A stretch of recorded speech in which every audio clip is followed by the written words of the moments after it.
This week on Maker Update, a robot friend, flying birds, Sith jewelry, lockdown gardening, and makers you can marathon. Hey everyone, and welcome to Maker Update. I'm Sophy Wong. I hope you're staying healthy and happy and finding some time to work on fun projects at home. I've been doing some brainstorming and some sketching, and I've started a bunch of new projects. I probably should finish some projects before I start the new ones, but that's just how I roll. Anyway, I've got a fun project of the week for you, so let's check it out. If months of quarantine are making you crazy, you're not alone. Hunter Irving and his brother have been doing their part to stay home and isolate, and they really missed hanging out with their friends. So they built a telepresence robot for virtual hangouts during lockdown. They call it Telebot, and I can't decide if it's terrifying or adorable, but either way, I think it's awesome. When they video chat with a friend, the robot's eyes and mouth animate, triggered by the volume of their friend's voice.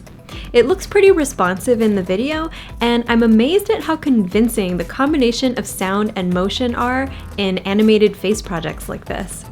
I also love the resourcefulness of this project. The brothers held their own hackathon, and Telebot was born out of an Arduino Uno, some 3D printing, and whatever parts they had in their apartment.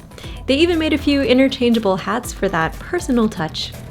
This lockdown may be driving us all a little insane, but it makes me really happy to see some of us putting our insanity to good use, getting creative, and having fun.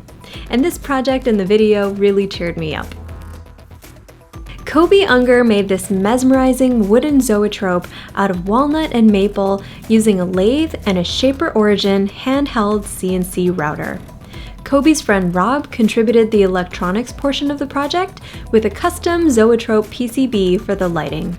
There's some really gorgeous video of the working Zoetrope on Coby's Instructables page. Definitely check that out. May 4th was Star Wars Day, and that means the following day was, of course, Revenge of the 5th. Amie Dansby made a sleek LED necklace to celebrate. The necklace is made up of a few layers of laser-cut acrylic, and the LED circuit is built on a custom milled PCB that she made on her Bantam desktop mill. She shared her project and all the files needed to make it over on Instructables. She also made a video showing the process of designing the necklace in Fusion 360. Tomatoskins on Instructables made a cryptic LED wall clock based on the famous German set theory clock in Berlin. The Instructable explains how to make the clock and also how to read it, but even if you can't read the time on this clock, it makes a beautiful piece of LED art. The concentric blue shapes remind me of R2-D2. The inside is beautiful too. The chambers were all hand cut with a jigsaw out of plywood. Now that's some impressive jigsawing, but if you have a CNC, this project would make great use of it. Laura Kampf is turning a Horsebox into a tiny camper, and it's awesome to watch this dingy old cart transform into another Laura masterpiece. In her latest video about it, there's a cool project within the project. Laura needed a metal brake and didn't have one in her shop, so she made one out of angle iron, sheet steel, and brass hinges. It's another great example of using what you have on hand to keep moving forward. Over at I Like to Make Stuff, Bob Claggett made some neat raised garden beds for growing vegetables. I've also been dabbling with gardening during lockdown, and I might just have to give this project a try. There are lots of designs for raised beds out there, but Bob's design uses materials he could source without going to stores during quarantine, and he makes clever use of angled aluminum for corner stakes.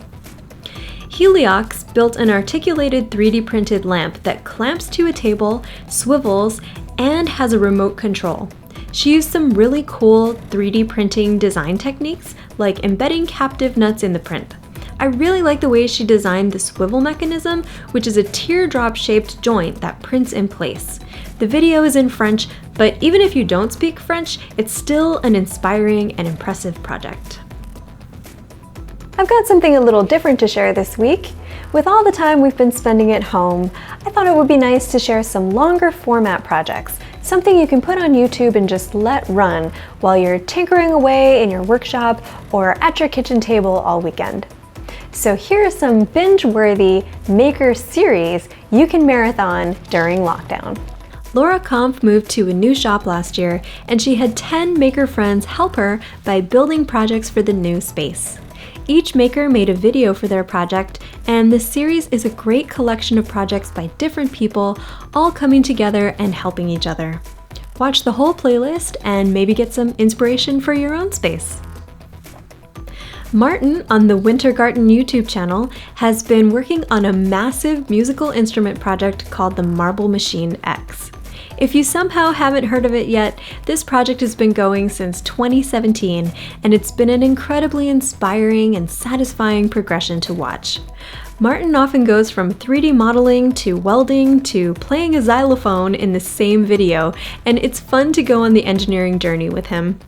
There's a complete playlist of all 123 episodes, so you can start at the beginning and get swept away.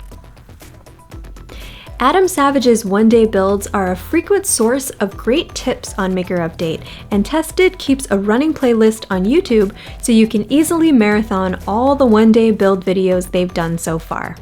I particularly like Adam's recent uploads where he's working in the cave and filming by himself. It feels like you're just hanging out with Adam, making stuff. Steady Craftin is one of my favorite maker channels. I love hanging out with the CrafsMan. He dives into a huge range of different types of projects, from resin casting to 3D printing to filmmaking, animation, photography, sound effects, and lots more. It's always fun, inspiring, and packed with great tips and tricks. I've got a few useful tips and tools for you this week. Over at Make Anything, Devon has a new video about direct drive 3D printers with a great explanation of how they're different from Bowden-style printers. They're particularly useful for printing flexible filament like TPU and NinjaFlex, so if you've been wanting to try those materials out, check out his video. He reviews 3 great options, and he's definitely got me thinking about that artillery sidewinder. In Adam Savage's one-day build of a wooden sword rack, he shared a drilling jig he made out of scrap acrylic for drilling precise holes into wooden dowels. Cool trick. Something I find really useful in my projects are templated sketchbooks. If you find it daunting to draw on a completely blank page in your sketchbook like I do, a little guidance from a template can be really helpful.